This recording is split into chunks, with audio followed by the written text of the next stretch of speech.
പ്രവാസി എന്നുള്ള മൂന്നക്ഷരം ചേർത്ത് സാഹസം തീർത്തവൻ ഗൾഫുകാരൻ.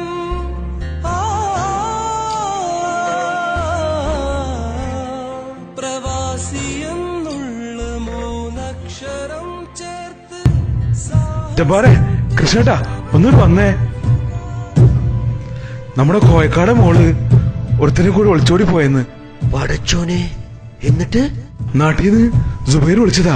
കോയക്കാട് മൊബൈൽ വെച്ചപ്പോ സ്വിച്ച് ഓഫാ. മൂപ്പര് ഇതിനെ പണി എത്തിയില്ലേ? മൂപ്പര് മൊബൈൽ താഴെ വീണ് പൊട്ടിയിട്ട് റിപ്പയർ ചെയ്യാൻ കടയെ കൊടുത്തിരിക്കുന്നതാണ് ഇന്നലെ എന്നോട് പറഞ്ഞത്. പടച്ചോനെ, മൂപ്പര് പണി കഴിഞ്ഞു വരുമ്പോ എങ്ങനെയായിട്ട് പറയാ? ഓ, കൈയും കാലും തളരുന്നല്ല റബ്ബേ.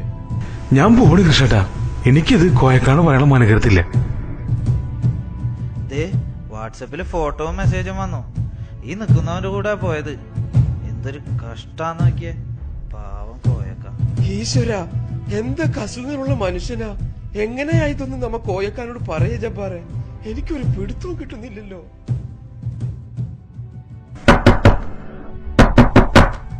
ദേ കോയക്ക വരുന്നുണ്ട്.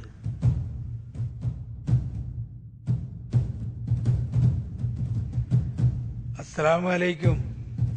വലൈക്കും അസ്സലാം. ആ, എല്ലാരും ഉണ്ടല്ലോ.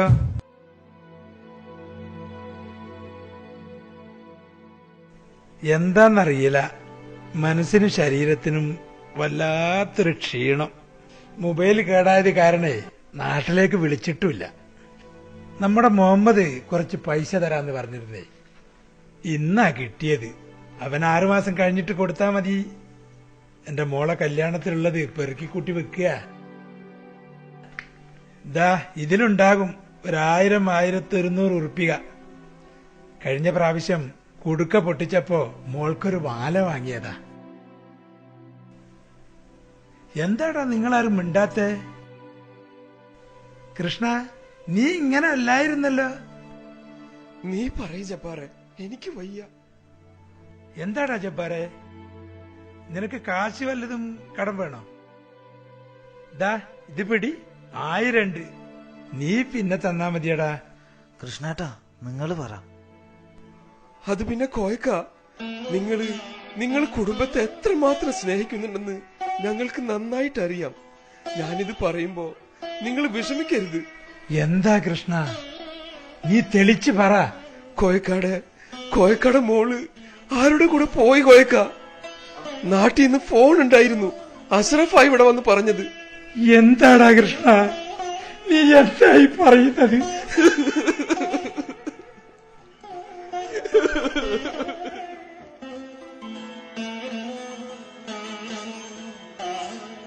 എന്തിനാടാ അവൾ എന്നോട് ഇത് ചെയ്തത്? അവൾക്ക് ഞാൻ എന്താ കൊടുക്കാതിരുന്നത്? അവളുടെ ആവശ്യങ്ങൾ ഞാൻ നിറവേറ്റി കൊടുത്തില്ലേ കൃഷ്ണ? ഞാൻ ഈ മരുഭൂമിയിൽ ചോര നീരാക്കുന്നത് അവൾക്ക് വേണ്ടിയാണ്. എന്നിട്ടും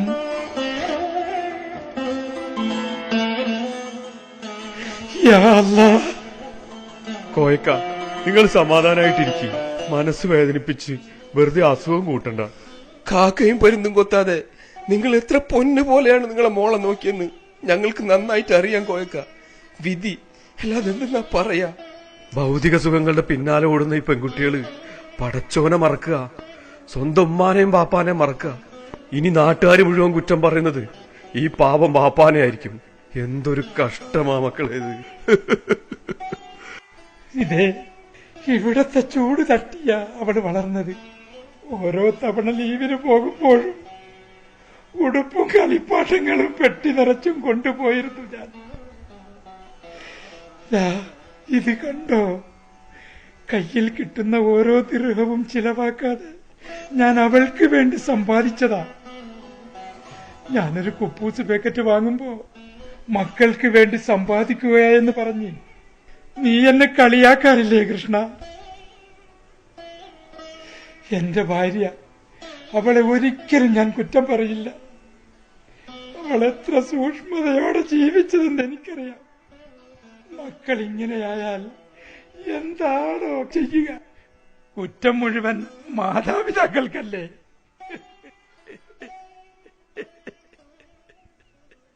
ഹലോ ഹലോ ഐഷത്ത, ഞാനാ കോയക്കാട് റൂമിലെ ഷാനു. ആ ആ കോയക്ക ഇവിടെ അടുത്തുണ്ട്. ഞാൻ കൊടുക്കാം. കോയക്ക, ഐഷത്തയാ.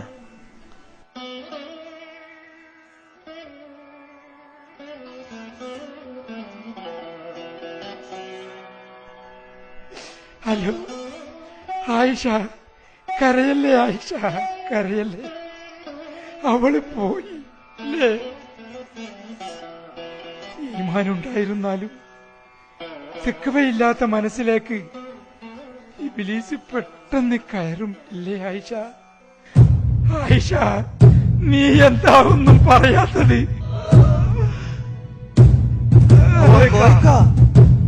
യാ അല്ലാഹ്.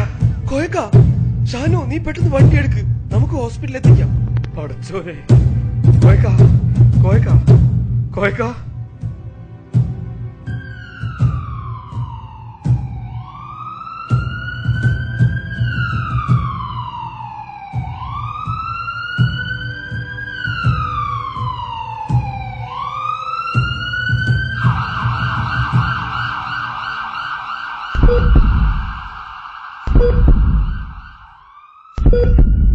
കോയക്കയുടെ സ്വപ്നങ്ങൾക്കും പ്രതീക്ഷകൾക്കും മേലെ പേമാരി പെയ്തിറങ്ങിയിട്ട് ഇന്നേക്കൊരാഴ്ച കഴിഞ്ഞു. എന്താണ് കോയക്കയുടെ ഇപ്പോഴത്തെ അവസ്ഥ? അദ്ദേഹത്തിന്റെ റൂമിലേക്ക് ഒരിക്കൽ കൂടി. ഹലോ, ഞാനാ ജബ്ബാർ. ഇല്ല, ഡിസ്ചാർജ് ആയിട്ടില്ല. ഇന്ന് ഡിസ്ചാർജ് ചെയ്യും. ശരീരത്തിന്റെ ഒരു ഭാഗം തളർന്നു. സംസാരിക്കാൻ കഴിയുന്നില്ല. തലയിൽ ബ്ലഡ് ക്ലോട്ടായിട്ടുണ്ട് അത്രേ. നാട്ടിലേക്ക് കൊണ്ടുപോകാനാ ഡോക്ടർമാർ പറഞ്ഞത്. ഞങ്ങള് ടിക്കറ്റ് ശരിയാക്കിയിട്ടുണ്ട്. നിങ്ങൾ നാളെ രാവിലെ എയർപോർട്ടിൽ വണ്ടിയായിട്ട് എത്തിയാൽ മതി. വണ്ടി ആംബുലൻസ് വേണം, മറക്കണ്ട. എന്നാ ശരി. വലൈക്കും സലാം. പ്രവാസിയെന്നുള്ള മൂന്നക്ഷരം ചേർത്ത് സാഹസം തീർത്തവൻ ഗൾഫുകാരൻ. കൃഷ്ണ, നമ്മളൊക്കെ നാട്ടിലേക്ക് ഏത് കോലത്തിലാ പോവാന്ന് ആർക്കാ അറിയാ?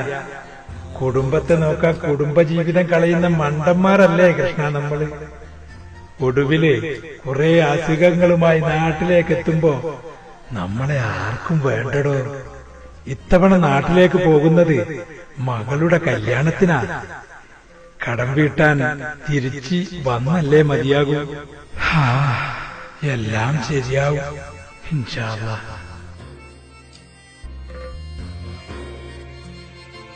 നനവാർന്ന നിലവുകൾ കുറവയായി കിനിയുവാൻ പരദേശി ജീവിതം ത്യജിച്ചവൻ ഞാൻ.